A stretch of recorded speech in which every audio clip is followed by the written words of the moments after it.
Hello everyone. तो अभी इस वीडियो में हम लोग ना state and proof Pascal's law पढ़ेंगे, जो कि 3 मार्क्स के लिए क्वेश्चन आ सकता है। यहाँ पे आपको स्टेटमेंट के लिए 1 मार्क्स मिलते हैं और 2 मार्क्स आपको 1.5 मार्क प्रूफ करने के लिए मिलते हैं। तो आपको ये डायग्राम की मदद से ही करना होता है। तो पास्कल लॉ बेसिकली क्या बोलता है, यहाँ पे देखो ये ओपनिंग है, ए पॉइंट है, बी पॉइंट है, सी पॉइंट है, डी पॉइंट है, सबका एरिया अपना अलग अलग है। A1 का आप देख सकते हो, जो A2 का बी पे पॉइंट है उसका एरिया बड़ा है, सी पॉइंट का उससे और बड़ा है, लेकिन जो डी पॉइंट पे उसका एरिया ए से हाफ है। ठीक है, तो ऐसे सबका फोर्स भी अलग अलग लगेगा। तो ये क्या बोलता है, the pressure applied at any point और इनक्लोज्ड फ्लूइड।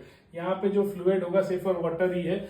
जो फ्लूइड क्या होता है, सब्सटेंस दैट कैन फ्लो, कैसा, इज ट्रांसमिटेड इक्वली एंड अनडिमिनिश। मतलब अगर मैंने ए पॉइंट पे प्रेशर लगाया तो पिस्टन जैसे ही डाउनवर्ड आएगा, उस पिस्टन के अंदर आने की वजह से जो प्रेशर डेवलप होगा फोर्स लगाने पर, वो प्रेशर हर पॉइंट पे, बी पॉइंट पर, सी पॉइंट पे, डी पॉइंट पे, इवन सारे वॉल्स पर भी, सब पे क्या बैलेंस लगने वाला है, इक्वली लगने वाला है। बस इसी को हमको मैथमेटिकली भी प्रूव करके बताना है कि ए पॉइंट से लगाया हुआ जो प्रेशर होगा, मतलब जो फोर्स लगाया उससे जो प्रेशर क्रिएट होगा, वो pressure B point, C point, D point और बाकी इन वॉल्स पे भी, कंटेनर के सब जगह कितना लगेगा, इक्वल ही लगने वाला है। ठीक है, इसी को पास्कल्स लॉ बोला जाता है। तो आगे देखो वही लिखा, fluid and also known the walls of the container provided that effect of gravity क्या है, नेग्लेक्टेड है। तो मान लो हमने ए पॉइंट पे जो पिस्टन पे जो फोर्स लगाया, जिसकी वजह से पिस्टन नीचे आ रहा है, उससे जो प्रेशर क्रिएट हुआ वो क्या होगा, फोर्स अपॉन एरिया, F1/A1 इस ए पॉइंट का।